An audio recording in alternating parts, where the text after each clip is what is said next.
and thank you for joining us for the post-show Q&A. Today's theme is queer freedom and the future.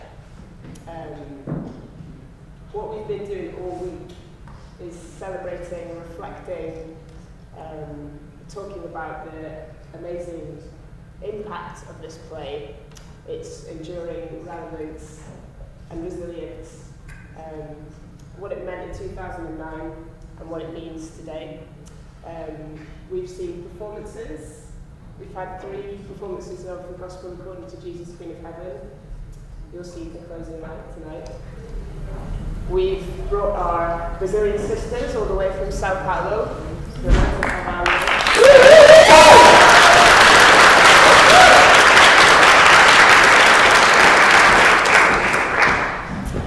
We've had workshops, discussions, and the first rehearsed reading of a brand new work today called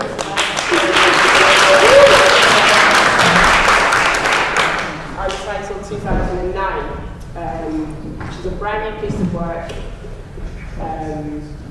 with an entirely trans and non-binary gender non-conforming cast of 6. Woo! Woo! Yeah! Made by the amazing Nelly.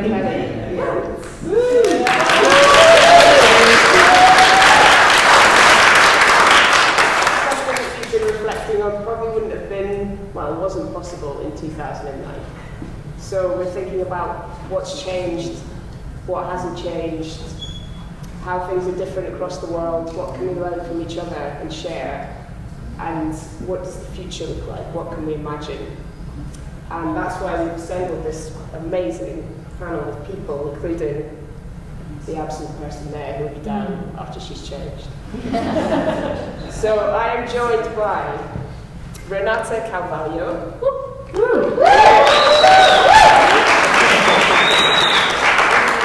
performs Queen Jesus, and has performed Queen Jesus over 250 times all over Brazil and as far as Cape Verde in Africa and Berlin and Belfast in Europe. She and Natalia in this play, Natalia Malo, the director,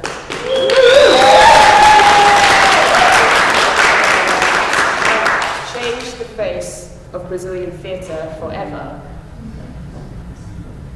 by performing this play, resisting censorship, violence,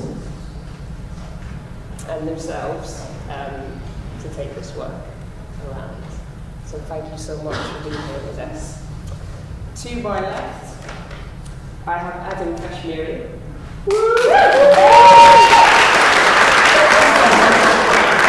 Adam appeared in Untitled 2009 today. He's a performer, a trans activist, and a speaker. He made his professional debut as an actor in Adam, which some of you may remember.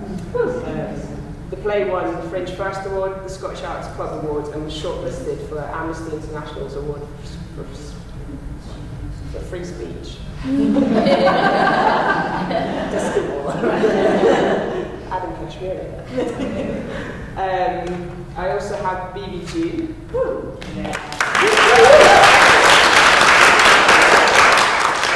Bibi is a Glasgow-based poet, theatre maker and performer, and they co-founded and run a theatre company in the Works, and they also performed in Untitled 2009 today. Then I have Jack Soroka.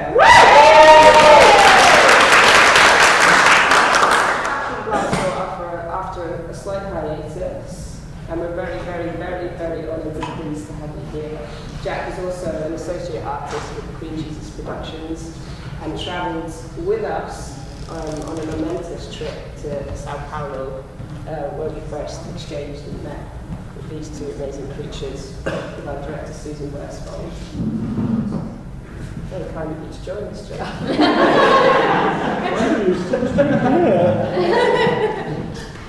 Jack Soroka. The writer of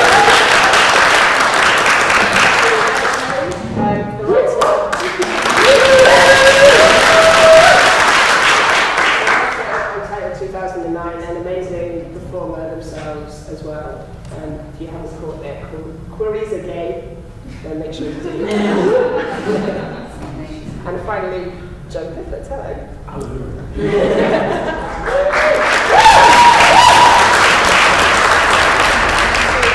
About 25 minutes, and what we've done is ask each of the speakers to bring forward around about 7-minute proposal to you as the audience, something that they've been thinking about around the theme of queer freedom and the future. So I'm going to go to the last person on my list, if that's all right. And it also happens to be their birthday today.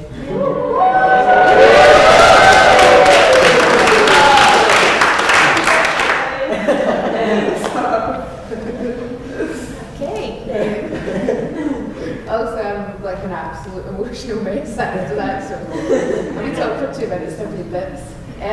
So, what am I talking about?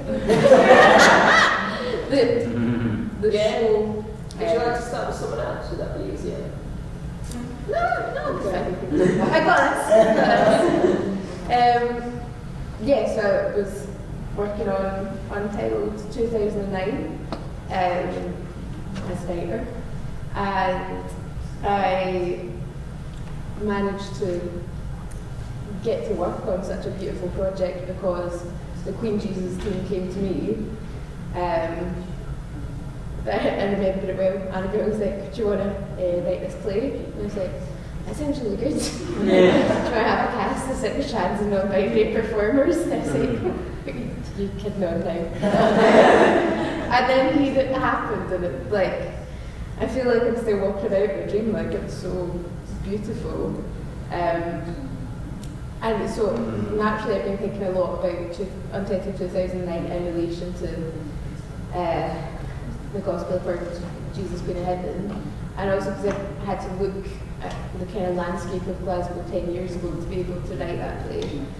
And yeah, I've just been thinking so much about how much of like a deep-seated appreciation I have of that play. And the first time I read it, I ended up buying it at a Tron script sale, and it was literally because it's the only one I could afford. We were going cheap. So I'm just so excited. Hang on to it, my love. It's worth millions. I was like, I've got £6, I can afford that one, I'm going to have it. And I genuinely didn't even read what it was about. I just sort of took it, and it was, and I read it, and I was like, what the? I just thought it was the most amazing thing. And I hadn't come out myself at that point, so I hadn't come out to myself at that point. So I was like, what is this play? And I kind of, part of me feared it because I was like, oh! So to see it today, and just like on the journey that I've had, and the journey that Glasgow's had, and sort of being able to connect them, like, I started crying 5 minutes in and I was gone. I was just like going through the whole thing. But like, it's completely changed. Not even just theatre in Glasgow, I think like, such a bold play has like changed the way that we are able to be free and create and make work in Scotland, and I just think that's arguably the most important play that I've seen in Scotland. It's the most important play I've seen in Scotland. I'm going to put that thing in there. That's me. I'm done. Thank you, Nelly. Me. We don't have to go in a straight line, given the... Good for everyone.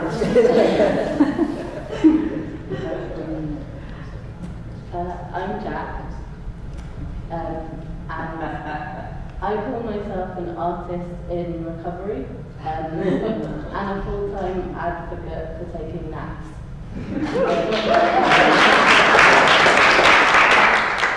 I'm coming to this discussion and this Queen Jesus season of having 2 years taking rest, taking a step back from making performance and socialising. And I think to have freedom you have to have safety, and I began to realise more I was performing that the freedom I felt on stage was not what I was feeling in my daily life, and I didn't feel safe in my skin.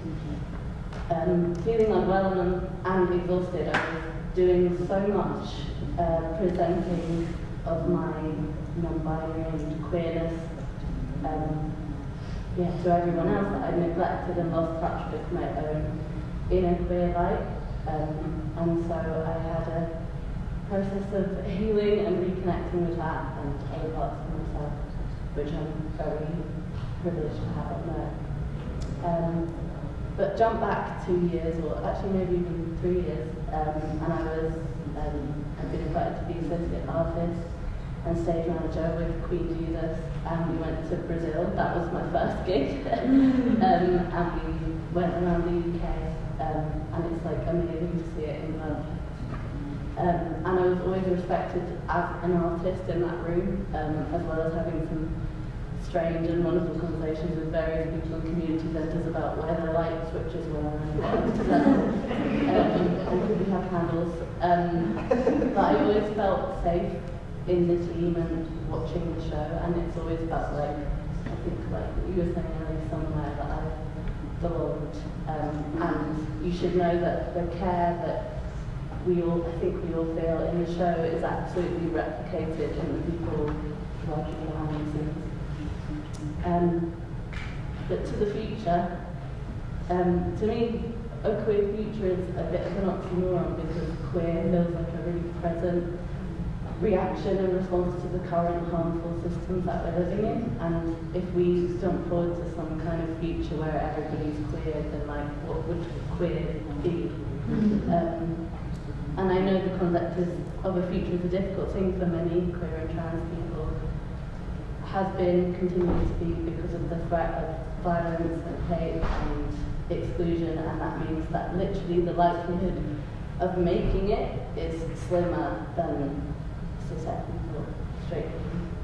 And I'm sure lots of us are familiar with the statistics around mental health and the disproportionate amount of LGBT people that affects. If you don't, Google is your friend. But freedom for queers is safety. To imagine a future, you have to feel your place in the present, you have to feel safe. And to imagine a future is a privilege. Dreaming of a collective future requires not only physical safety in the present, but also a possibility of being yourself. I think a queer freedom is being able to imagine a world where the concept of you is allowed to exist, where not just a queer future is allowed to exist, but yours specifically. I wanted to share that my nephew, who's 13, is amazing and has found his people and words to describe his sexuality and gender that I did not have when I was growing up. And I know that's a lot to do with how much the world's changed and social media, and there's so much more visibility and representation, and there's like one person on Big Brother that I remember. But yeah, he has so much self-assurance, and he can imagine a queer future for himself.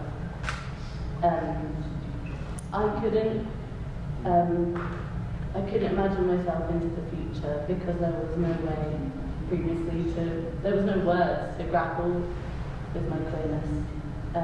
And now as an adult, I also struggle with this concept of naming myself. And yeah, 2 years ago I had a moment of, I was in the bath and I literally wished myself straight because I thought things would be easier if that was the case. I literally stopped being able to imagine a future for myself as a queer being, which is ironic because trans and non-binary people often get painted as the future or modern or new, when, as Queen Jesus so rightly says, we've always been here. And that's what I love about this play, is that it places transness at the centre of one of our oldest stories. And that's something I'm interested in as an artist, like writing myself back into the past so that we have a present and a future. The future is what we do in the present. The future is possible if we can survive the present. And the future is what happens when we move with our pain and trauma. Queen Jesus says one day we'll all be free. But I know that those of us that have performed, when we leave this space, we might not be as safe as we are now, and we might have to argue our existence. But we have the stage, and there is freedom in being able to tell your story publicly, and there's also freedom in being able to retreat and listen to your story for yourself, like I've been doing. And I think that's the greatest strength we have, to step outside and meet the world.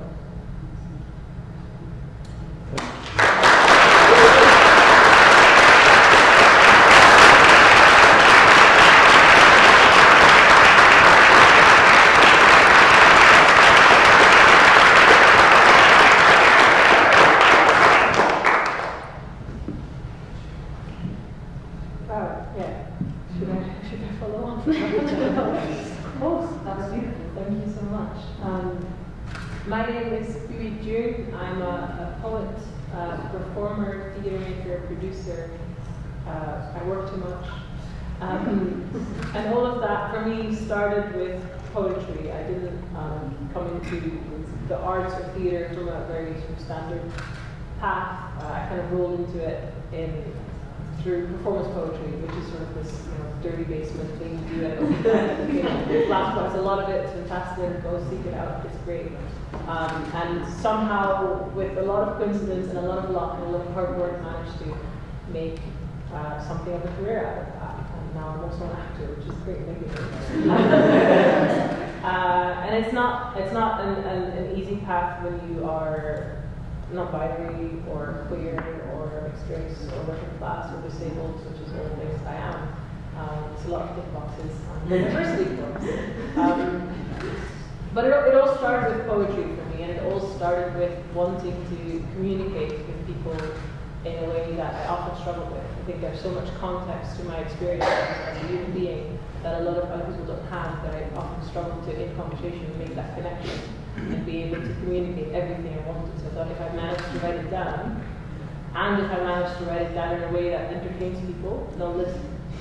I was really shit at first, but hard work and practice. Got there in the end, really. So communication and ideas are at the center of that for me. I sort of started out writing a lot about being queer, and then stopped out of fear of being the queer artist, and then came back to it out of fear of not being queer.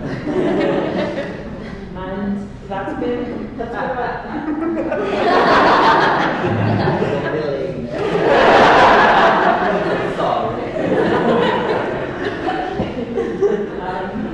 And the past 2-3 years, I've been working on a project, which, does everyone here know what the Kinsey scale is?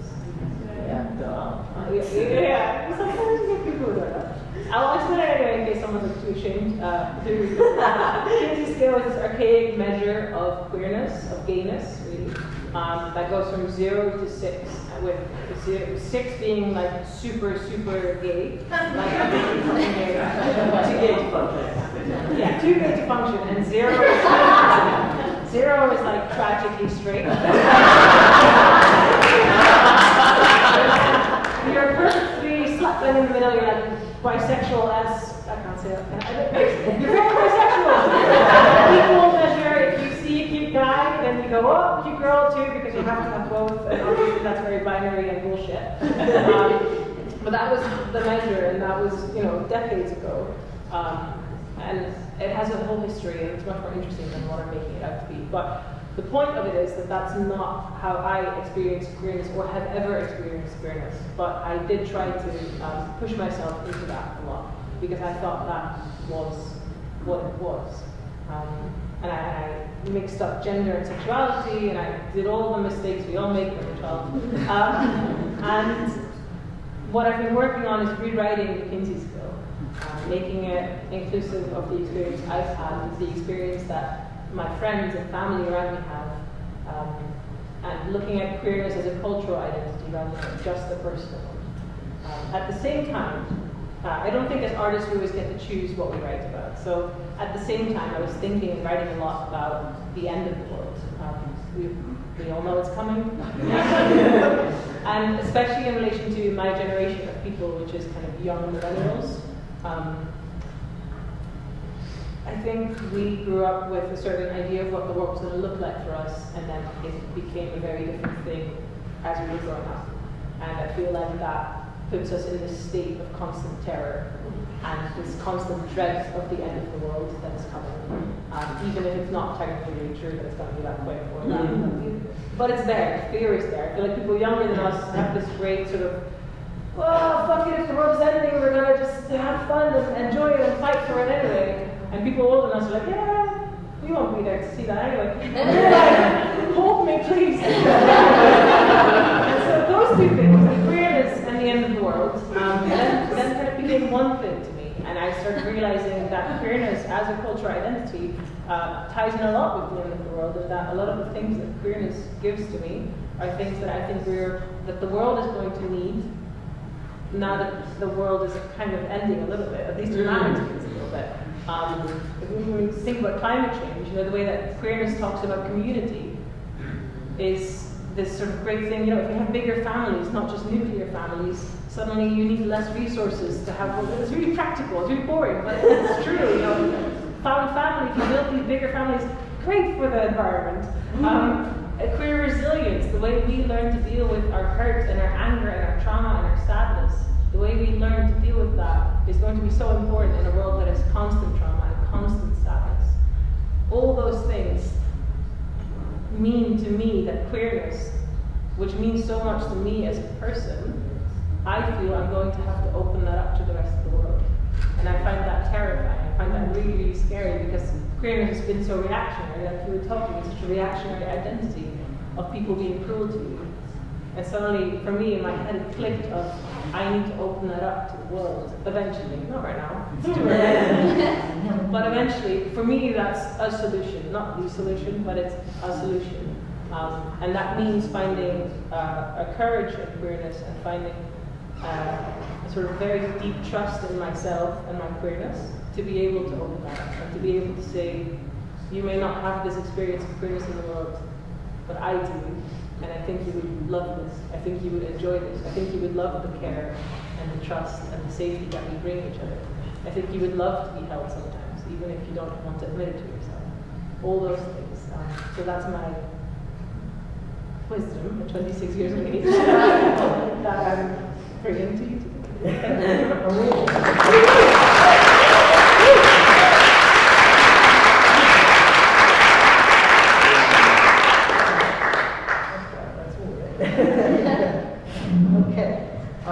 Okay, I'm just gonna say that whatever I'm gonna say is not gonna sound as intelligent as that. So just to say this. No.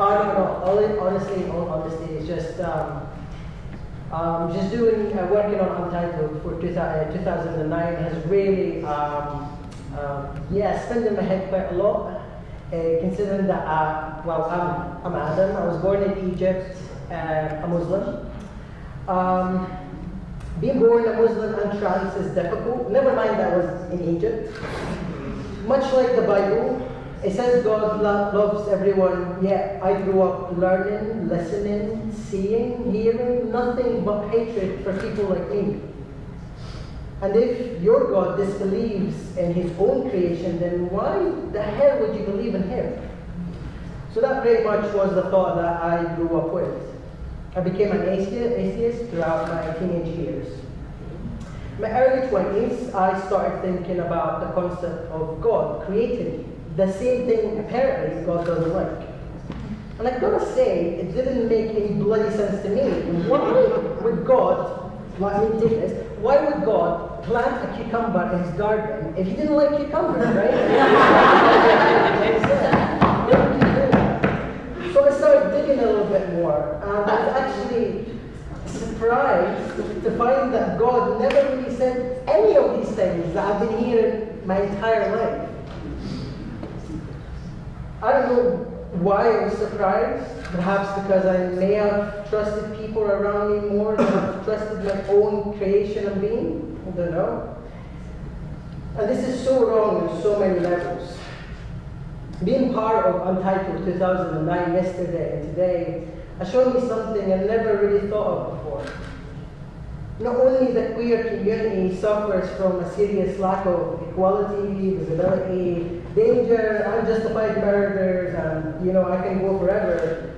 But the queer community was also robbed from having or belonging to a belief system. That is so sad. We don't become unbelievers or skeptics because of God. It's because of people we see every day and perhaps fear at times. God has nothing to do with it. Not that I am defending God, because I still don't know whether people become evil because they choose to or because they were created that way. So that's another pack of biscuits we're going to dump here. So we're not going to talk about that. I never thought I would be in a room today saying fuck religions or fuck God, for example, and in no way, I know, and in no way I mean to disrespect God or any communities. I'm just really angry. I had to grow up lacking faith in the world, God, religions, myself, because a bunch of white supremacists. And it angers me that non-queer communities nowadays don't see this. They just don't see what's happening to us right now. I think the only way we can go forward is to keep making and taking part in work like Jesus Queen of Heavens and Untitled 2009, and hopefully many more in the future. And not only because it talks about queers and where they are in the world, but also to give an opportunity to non-queer communities to think about where they are getting their hatred from. I don't think anyone knows why they're hating somebody. I don't think they really give themselves to think about that. I felt like I truly belonged today. Yes, I was performing, but some words felt like mine. Some words I could never even utter in public, and today I did, and I had a sense of freedom I never thought I was missing. Our lives are not a matter of debate, but religion is. And I think that's important for us to realize. I think it's quite acceptable to tear apart a book that was written by man thousands of years ago than to tear apart a living, loving, fellow human being standing right in front of you. I mean, where have you seen a queer person with a gun, or walking with a gun or a knife, or wanting to kill somebody? I mean, what about colors and comfy clothes and sometimes cats and dogs? We really like hugs and we really do, and it's amazing. And we like to invite each other to dinners and have some drinks and go out clubbing, why the hell not? And dance with each other. And we like to enjoy life, and we encourage ourselves to enjoy life. Not to look at other human being or make fun of another human being or kill another human being or hate another human being. We really don't give a fuck about anyone else, because all we care about is just to live our lives, because that's what we are here for. Why waste another minute on looking at hating someone else? That's just, But like Joe, by the way, I've got a suggestion. Can I call you Queen of Heavens? Because I just feel like that. So like Joe mentioned, Queen of Heavens, today, let the light go in darkness. Thank you.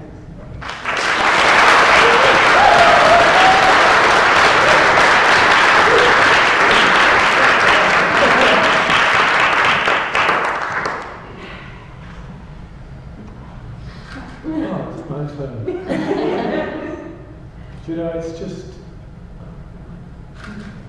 It's incredible for me to be here today. I'm almost 70 years old, and life expectancy of people like myself in Brazil, but also globally, is 36. So I'm kind of twice as old as I should be. I have no right to be here. And it's amazing to be here. And it's amazing to be here with these visionary people who are just looking at me in the most beautiful way. I could never have foreseen this. I can't talk about the future really because I feel in a way it's not that I don't deserve to be here, but I never expected to be here. When I was growing up, like Jack, I saw no future for myself. I didn't even know there was another human being like me until I was 18. I had to hide myself away. Not for my family, not for my partner, not for to an extent for my children for many years. Because in those days life was so unsafe. I can't even begin to describe to you how unsafe life was. And even 10 years ago, as the only trans performer in the fucking universe, putting on this crazy show that so many hundreds of thousands of people hated, and hating and despising it myself. I told myself, I'm an idiot for being when I couldn't act, clearly. I couldn't perform because I was blocked as a performer, been blocked as a performer for most of my life. What you saw me do tonight, how long have I been able to do that? 5 years, maybe less, probably. Talk to dear Susan, who has suffered trying to perform and help me find my voice. And I never could have thought that we would be able to be here tonight and have this week. So I don't know. When I think about you guys working together on Untitled and how this is the first experience for so many of you to be in a queer, non-binary room with other people, and how profoundly that has affected you just for 2 days. Well, what will happen? What will happen in the years to come? You are going to produce works that are more beautiful and more amazing and more visionary than anything the world has ever seen up to now. That's what's going to happen. And I will go on creating work until I die, because I can't stop myself. And that may be very soon, or it may be quite a long way off, I don't know. But my dream is to create a repertory of plays about the trans, the non-binary, the queer experience, because it doesn't exist at the moment, and it's time it did. And maybe they're not going to be plays because maybe the form of the play is finished. Maybe we have to invent new forms, new ways of being, just as all of us, have to invent new ways of living in the world if we're going to get through this crisis that is threatening all our lives. And the job of the artist is to dream new ways of being in the world. Dream of a world in which we know we are all one people. We are all in this together. And we don't know what form this work is going to take, because it is being invented and discovered and created right now. So let's all agree to meet here again in 10 years' time and see what we've created. You might have to, I don't know, I should be 80 if I'm still alive. You might have to wheel me in or bring in my coffin, but I will still be very curious. Since I won't be in a coffin, I'll be in a box of ashes. To bring in the fucking ashes, so at least can see what you've been creating. Because I can't wait to see it. Thank you.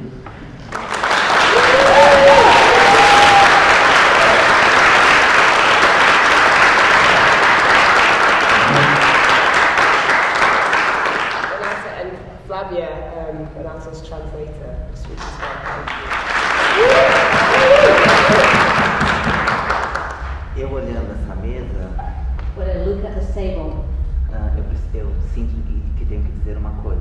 I feel like there's one thing I need to say. Welcome to Traviata.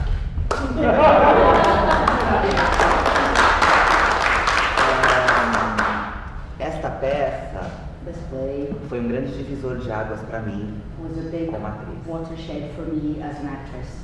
Quando eu iniciei essa peça, eu já tinha 20 anos de carreira. When I started working on this play, I had already a career span in 20 years. E no Brasil, e essa peça me levou a lugares que eu nunca tinha conseguido chegar antes. So this play has taken me places that I never managed to get to before. Eu vejo a arte trans como grande farol hoje. Now I look at trans art as a big lighthouse. E quando eu comecei a fazer a peça e viajar, eu perguntava onde estão as artistas trans. Eu sempre era a primeira nos lugares. So when I started doing the play and touring with it, I always asked, where are all the trans artists? Because I always felt like I was the first everywhere I went. E aí as pessoas me falavam, não existem artistas trans. And people would tell me, well, there are no trans artists.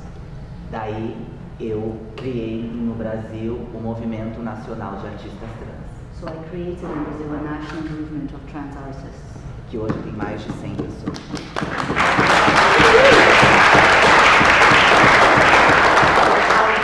Over 100 people. Nunca se viu tanta artista trans no Brasil. People never seen so many trans artists in Brazil.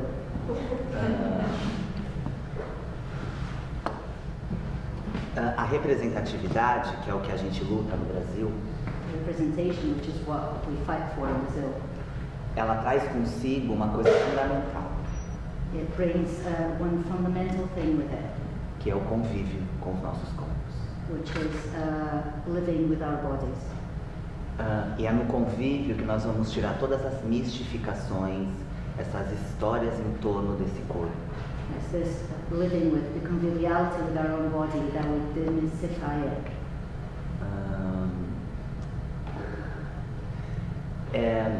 As pessoas muito falam que pessoas trans, nós pessoas trans, não pensamos no futuro porque o futuro parece que não existe pra gente. It's common to hear people say that trans people don't think about the future because it feels like there is no future for us. Mas hoje eu já tenho planos sobre o meu futuro. But now I have plans for my future. Jo me fez também assumir uma dramaturgia, ser dramaturga no Brasil. Jo has also helped me be a dramaturg, a playwright in Brazil. Porque quem detém o poder detém a narrativa. So if you have the power, you have the narrative. Então nós vamos criar a nossa narrativa. So we are creating our own narrative.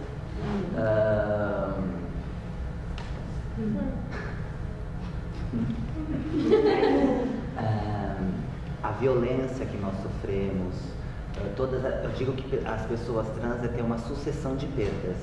The violence we suffer, I always say that trans people undergo successive losses. Mas tudo que falaram que eu não podia ser, But everything people said I couldn't be, que era atriz e travesti, which was being an actress and a travesti. hoje eu viajo o mundo ganhando dinheiro falando que eu sou atriz e travesti. Now I tour the world making money, telling people that I am a travesti actress.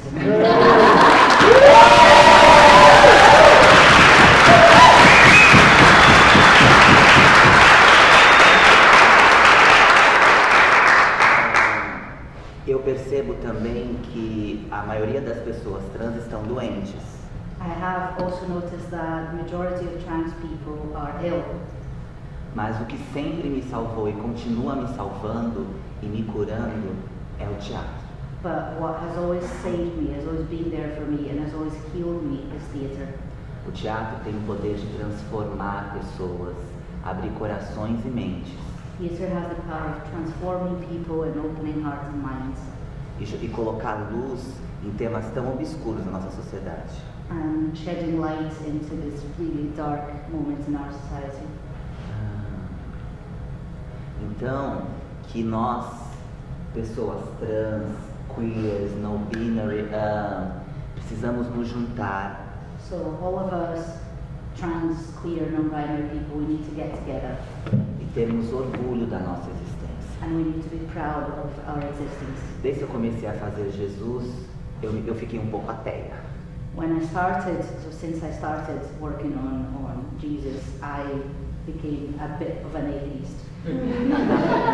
Na peça de hoje, da Untitled, Today's play, Untitled, tinha uma frase, se é o que eu entendi, né? Porque eu não there entendi. was one line that I think I Que understood fala assim, Deus é amor, that says God is love. a Bíblia não. The Bible isn't. Então, eu acredito que quando eu fui censurada em Garanhuns, fizeram uma camiseta que eu queria falar um pouco sobre ela também. So I believe that when we were censored in Garanhuns, Brazil, someone made a T-shirt I would like to talk to you about that, Que é Deus me fez travesti. which read, God made me travesti. Porque se Ele criou tudo, Because if God made everything, Ele me criou também. then God created me as well. E eu queria dizer também que não tem nada de errado com o meu corpo e com quem eu sou. And I would like to say that there's nothing wrong with my body or who I am. Não tem nada de errado com nós. There's nothing wrong with us. Nós viemos para mudar, nós queremos mudar o mundo com a arte. We want to change the world with art, E nós vamos mudar. and we will.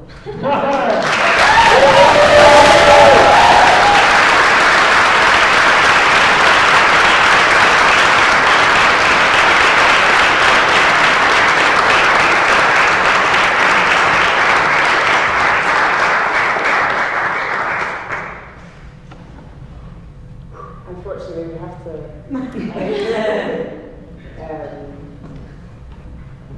Our discussion there. Wow, thank you so much to everyone. Please join me in